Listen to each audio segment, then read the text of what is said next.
If you've been watching Hamilton's condo market lately, you've probably felt it. Something has been shifting beneath the surface, and most people haven't really put it into words yet. More and more condo owners across Hamilton are finding themselves in a position they never really expected. They can't sell for the number they need, they can't rent it out for enough to cover the carrying costs, and some are realizing they might not be able to keep it either.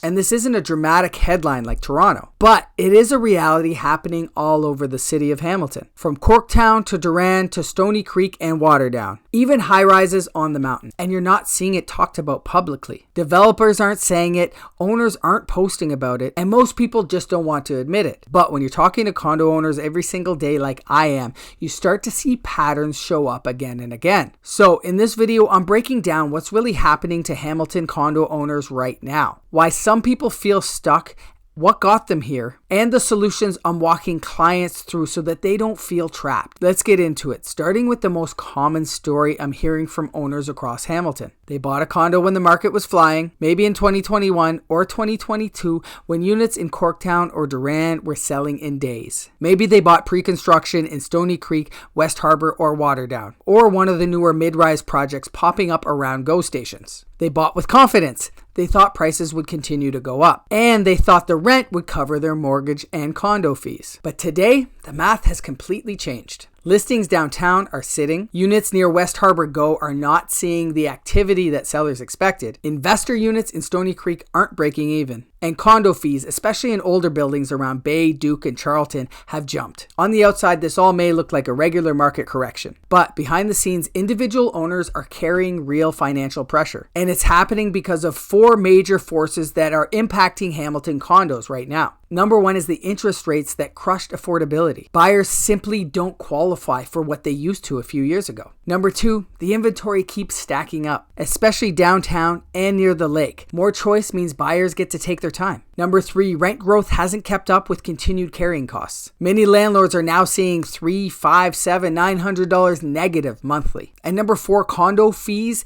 and special assessments are rising. Insurance, repairs, and aging buildings are pushing fees higher, especially in Corktown, Durand, and East Hamilton high-rises. Put all that together and you get a sentence that I keep hearing often. I can't sell, I can't rent it, and I'm not sure if I can keep it. And there's three main groups that are feeling it the most. Number one is people who bought at the peak. Prime examples are a one-bedroom downtown with no parking, or a Stoney Creek lakeside unit that was bought in 2021. And then you have the Waterdown condos that were bought during a bidding war. Values have softened and mortgage payments have gone up. The second group are owners who relied on rent just to break even. They expected the rent to cover the mortgage and the condo fees, but now they're not even coming close. And then you have the pre-construction buyers who are approaching completion. This is a big one. People who bought at places like Sapphire, Como, or the planned West Harbour developments years ago. These projects are now completing in a totally different financial world. And assignments in Hamilton? Good luck. There are three real reasons why these owners are feeling boxed in. They planned based on peak market expectations. Prices were rising, things were selling, and rental demand was there. But that's not today's market. Number two, they didn't account for rising carrying costs. Condo fees, especially in older buildings, have jumped significantly. And three, they thought they had multiple exit strategies. Sell it, rent it, assign it, refinance it, all those things are harder today. This is what's creating the feeling of being stuck,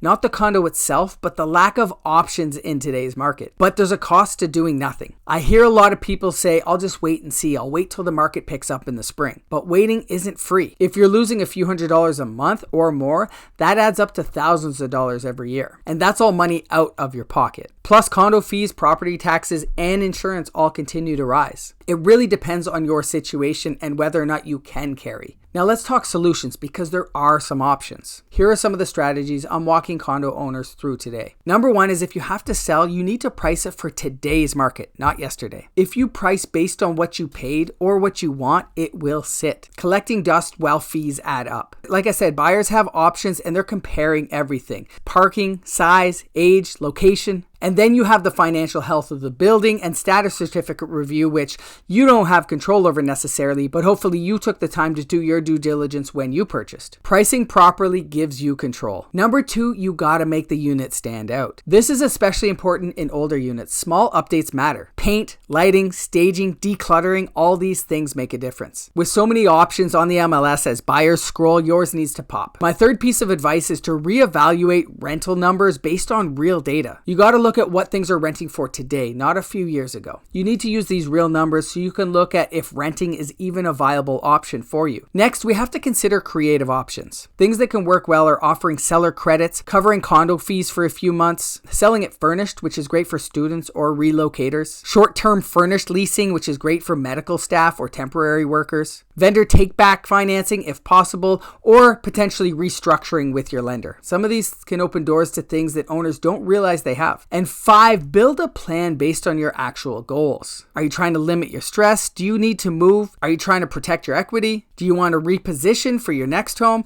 These are all questions you have to answer yourself. Once your goals are clear, it becomes easier to find the path forward. For buyers, this is one of the best windows you've had in years. You have leverage, selection, negotiating room, and best of all, time. You don't have to settle. You can choose the right unit in the right building for the right number. And for sellers, like I talked about, strategy matters more than ever. You need smart pricing, strong presentation, a plan that aligns with how today's buyers are behaving, and realistic expectations. Condos are still selling, but the ones that are priced and presented properly for the market that we're in, not 2021, 2022. If you are feeling stuck, you can't sell, can't rent, and not sure if you can keep it, you're not alone. A lot of owners are going through this right now. And the worst thing you can do is sit and wait in silence and hope that the problem fixes itself. You've got options, you've got strategies, and you don't need to figure it out by yourself. If you want clarity on your next steps, whether it's selling, renting, or maybe just running the numbers, feel free to reach out. There's a link below. I can walk you through the numbers and help you set up a plan that makes sense for you. Till then, I'll see you on the next one.